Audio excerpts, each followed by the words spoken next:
Assalamualaikum warahmatullahi wabarakatuh. Perkenalkan, nama saya Muhammad Azmi Zulfadli dari kelas 11 IPA 5. Di sini saya akan mempresentasikan tentang realisme yang dibuat oleh saya dan teman saya, yaitu Adela Dia Rofiah.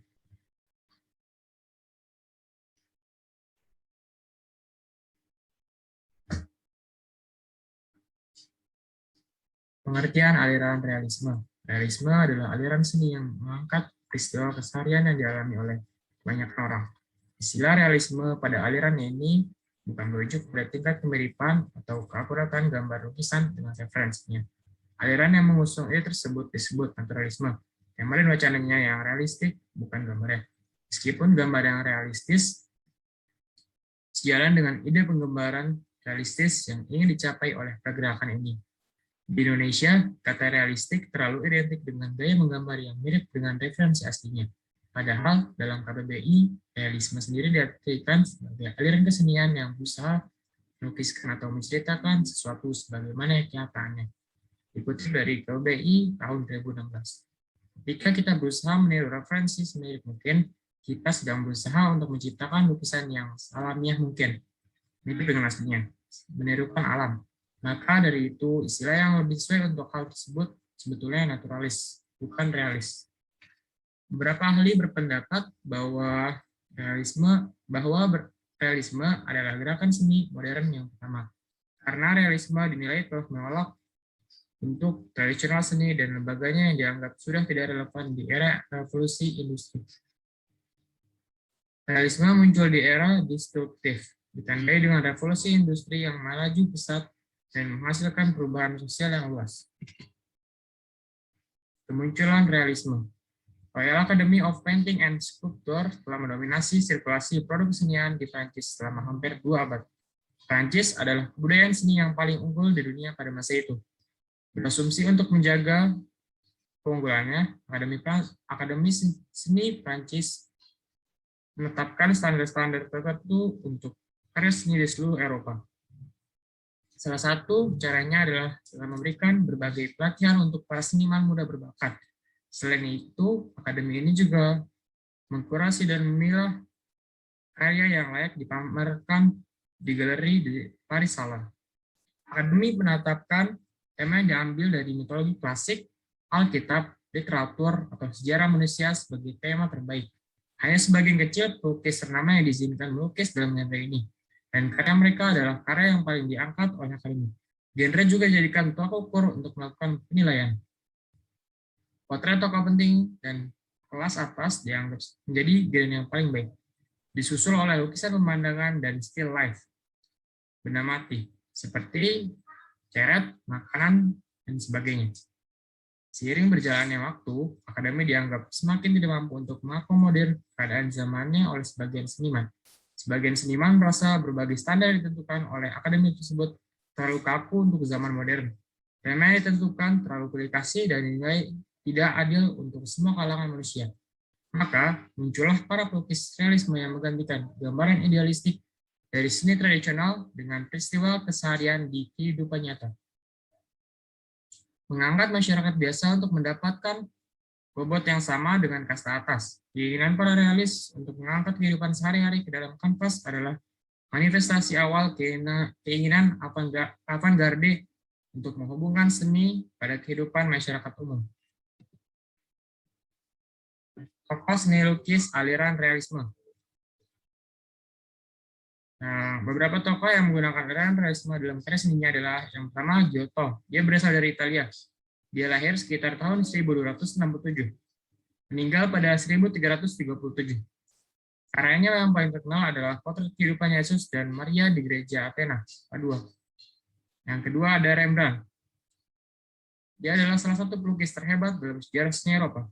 Rembrandt terkenal karena kemampuannya untuk memanipulasi pemaparan objek untuk memberikan efek tertentu pada lukisan. Yang ketiga ada Stendhal. Yang keempat ada Gustave Courbet. Dia berasal dari Prancis. Lahir pada 10 Juni 1819 dan meninggal pada 31 Desember 1877.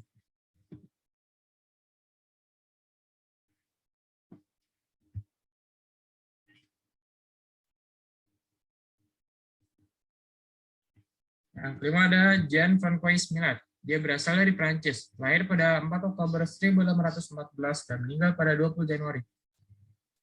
Yang keenam ada Francisco de Goya. Yang ketujuh ada Karl Brylov, berasal dari Rusia. Dia lahir pada tanggal 12 Desember 1799 dan meninggal pada 11 Juni 1852. Angka ini dianggap sebagai orang penting dalam transisi dari neoklasisme Rusia ke romantisme. Art Maddox Brown yang ke-8. Yang ke-9 ada Thomas Eakins. Yang ke-10 ada Nicolai Gay. Yang ke-11 ada William Harnett. William Harnett adalah seorang seniman lukis yang menggunakan aliran realisme lukis dalam karya-karyanya. William Harnett lahir pada 10 Agustus 1848 dan meninggal pada 29 Oktober 1892. Termasuk ke ciri-ciri aliran realisme. Yang pertama, aliran realisme mengangkat peristiwa keseharian yang dialami oleh orang kebanyakan, menggambarkan masyarakat dan situasi kontemporer yang nyata dan khas dengan lingkungan keadaan sehari-harinya. Karya realis menggambarkan manusia dari semua kelas dalam situasi dan kondisi aslinya. Yang keempat, ada realisme tidak setuju terhadap subjek seni yang dibesar-besarkan dalam kurung dramatis. Karena romantisme memiliki detail gambar yang menyerupai aslinya melalui teknik tinggi yang dikuasai oleh pelukisnya. Selanjutnya adalah tidak menutupi kehidupan rakyat sederhana yang tidak memiliki rumah mewah atau pakaian mahal seperti kaum bangsawan. Dan yang terakhir ada objektif terhadap kaum atas, dalam artian tidak hanya kebaikannya saja yang diperlihatkan, misalnya mengangkat peristiwa tradisi perang yang dihasilkan oleh permainan politik kelas atas melalui penggambaran pion-pion kecil di bawahnya. Termasuk ke jenis-jenis realisme. Yang pertama ada realisme klasik. Realisme klasik adalah sifat manusia untuk memaksa negara dan individu untuk memprioritaskan kepentingan daripada ideologi. Realisme klasik adalah ideologi yang meyakini bahwa pencarian kekuasaan dan niat untuk mendominasi adalah aspek fundamental dari sifat manusia. Realisme modern dimulai di Amerika Serikat selama dan setelah Perang Dunia II. Sebagai wilayah penelitian yang mendalam, perubahan ini dipengaruhi oleh para pengungsi perang Eropa seperti Hans Morgenthau. Yang kedua ada realisme liberal. Sekolah Inggris percaya bahwa terlepas dari struktur anarkisnya sistem internasional membentuk asosiasi negara yang norma dan minatnya yang sama memungkinkan tatanan dan stabilitas yang lebih baik daripada yang ditawarkan oleh realisme yang khas. Buku karya penulis terkenal dari Sekolah Inggris Hadley Bull, The Anarchical Society, tahun 1977, sepenuhnya menjelaskan sekolah ini. Tiga, ada realisme struktural. Realisme struktural berasal dari realisme klasik, tapi alih-alih berfokus pada sifat manusia, struktural lebih berfokus pada struktur anarkis sistem internasional. Negara adalah aktor utama karena tidak ada monopoli politik atas kekuasaan negara berdaulat. Meskipun negara masih merupakan aktor utama, lebih banyak perhatian diberikan pada kekuatan di atas dan di bawah negara melalui analis atau tingkat debat antara aktor dan struktur. Sistem internasional dipandang sebagai struktur yang bertindak melawan negara, sementara individu di bawah negara bertindak sebagai agen negara secara keseluruhan. Meskipun struktural menempatkan penekanan yang sama pada sistem internasional sekolah Inggris, struktural menempatkan penekanan yang berbeda pada keabadian suatu konflik.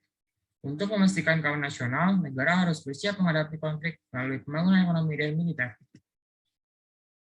Yang keempat ada realisme neoklasik, dapat dilihat sebagai generasi ketiga realisme yang lahir setelah gelombang pertama penulis klasik Thucydides, Machiavelli, Thomas Hobbes, dan neorealis terutama Kenneth Waltz.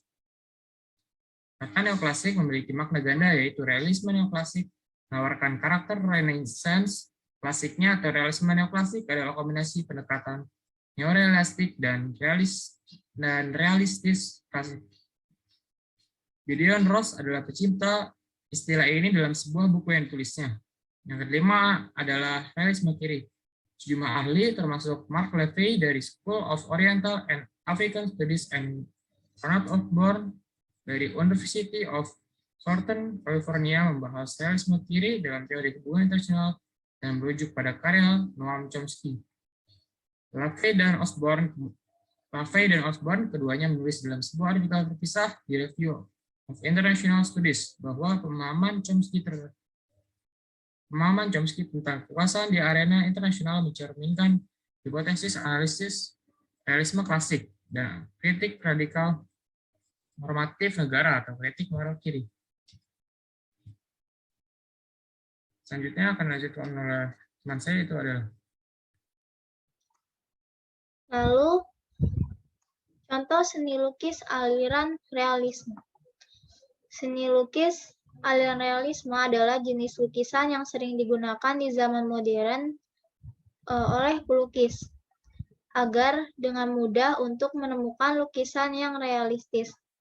Beberapa contoh lukisan realistis adalah lukisan kakak dan adik. Itu adalah lukisan realisme yang dibuat oleh Basuki Abdullah pada tahun 1978. Lukisan itu sekarang disimpan di Galeri Nasional Indonesia, Jakarta sebagai koleksi. Lukisan ini adalah lukisan aliran realisme karena pelukis berusaha untuk secara akurat mewakili sosok kakak dan adik, mirip dengan kenyataan atau aslinya. Realisme adalah genre lukisan yang cukup populer dan digunakan oleh banyak pelukis kontemporer di berbagai belahan dunia. Lukisan realisme ini adalah genre lukisan yang terus ada dan tidak tertelan oleh waktu. Aliran ini menunjukkan objek melukis dalam kebenarannya dalam sebuah lukisan, sehingga disebut aliran yang jujur.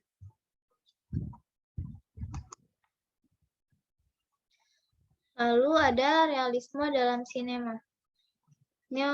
Neorealisme Italia adalah gerakan sinema yang memperjuangkan realisme di Italia setelah Perang Dunia Kedua.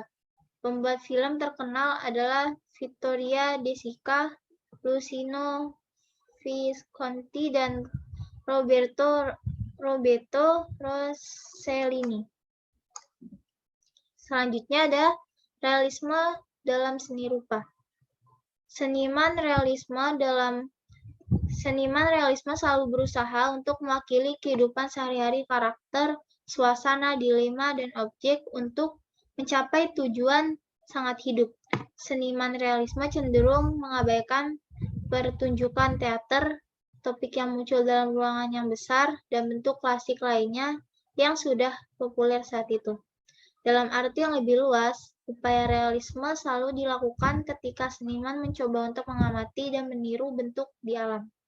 Sebagai contoh, Giotto adalah seorang pelukis foto Renaissance yang dapat digolongkan sebagai seniman dengan karya realistis, karena karyanya meniru penampilan fisik dan volume objek yang lebih baik daripada yang telah dicoba dari zaman gotik.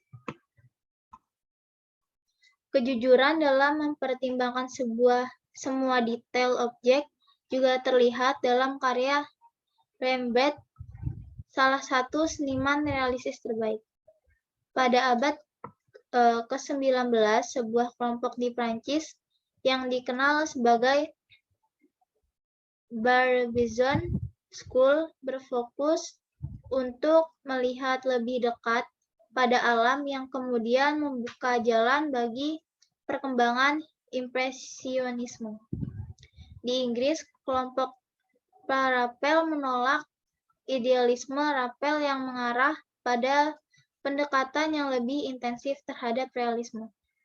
Teknik Trompe-l'œil adalah teknik artistik yang menunjukkan secara ekstrim upaya seniman untuk menyajikan konsep realisme.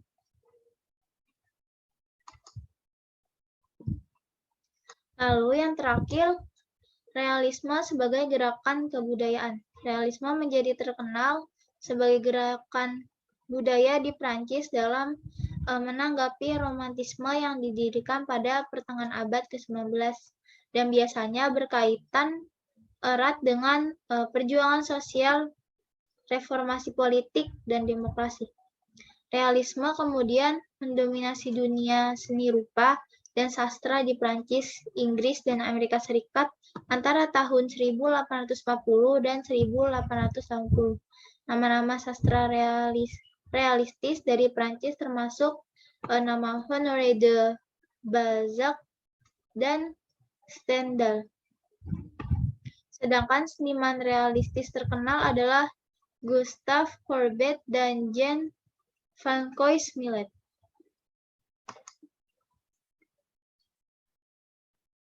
Selanjutnya, ada contoh gambar realisme. Yang pertama yaitu gambar pasar tradisional. Lukisan pasar tradisional ini tampak hidup. Antara objek juga saling menyatu dengan yang lainnya. Para pedagang bertransaksi layaknya kehidupan nyata pasar tradisional pada umumnya.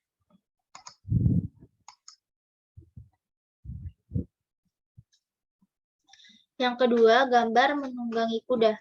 Lukisan menunggangi kuda ini bersifat real.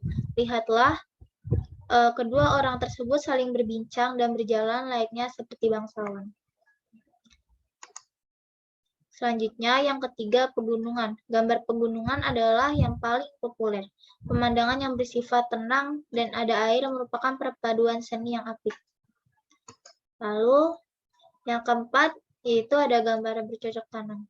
Dalam lukisan bercocok tanam terlihat dua orang sedang melakukan penggarapan lahan pertanian. Lukisan ini tidak jauh-jauh dari kehidupan sehari-hari. Lalu yang terakhir yaitu ada gambar seorang gadis. Gadis cantik ini sangat terlihat hidup. Adanya model yang berdiri menggunakan dress panjang dengan terlihat seakan-akan hidup.